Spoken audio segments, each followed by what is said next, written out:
मैं कह रहा हूं कि रोजगार क्यों नहीं बढ़ रहा?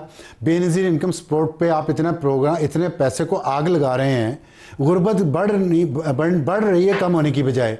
तो क्या इसको रीडिज़ाइन नहीं करना चाहिए बेनजीर इनकम सपोर्ट प्रोग्राम को? और दूसरा, आपकी पॉलिसीज जो हैं अप्रैल 2022 से लगे हुए हैं अभी तक, बेरोजगारी क्यों नहीं कम हो रही? देखिए अब महंगाई क्यों नहीं कम हो रही? साहब अब इस साल जो हमने मैक्रो इकोनॉमिक रिकवरी अचीव किया, अब आइंदा साल में जो जिसका जो अब रवा साल, आइंदा साल से मुराद रवा माली साल के अंदर देखिए अब वी आर इंशाल्लाह अब आप देख रहे हैं कि हमारा जीडीपी ग्रोथ का टारगेट बेहतर है। और उसका मतलब क्या है कि हम इकोनॉमिक एक्टिविटी इस साल इंशाल्लाह हम बढ़ाने जा रहे हैं। जो हमने उससे करंट अकाउंट खसारा बढ़ जाएगा? नहीं, वो इंशाल्लाह एक्सपोर्ट लेड ग्रोथ, यही टारगेट है हमारा। 2-3 चीज़ थोड़ा बताएं कैसे। देखिए सिर्फ अगेन वेरी इंपॉर्टेंट पॉइंट कि ना सिर्फ हमने ग्रोथ अचीव करनी है, मगर उस क्वालिटी ऑफ ग्रोथ की बड़ी अहमियत है कि एक वो एक्सपोर्ट लेड हो, नंबर 2 सस्टेनेबल हो, जो कि एक्सपोर्ट लेड होने की वजह से होगी। अगर आपकी बिल्कुल आप सही कह रहे हैं, माजी में हम ये मसला आता रहा है कि जीडीपी ग्रोथ की शरह तो बढ़ती है, मगर उसी के साथ इंपोर्ट जब बढ़ती हैं तो हम उसी तनासब से एक्सपोर्ट्स नहीं बढ़ा सकते और फॉरेन एक्सचेंज रिजर्व क्राइसिस होता है और उससे मसाइल होते हैं।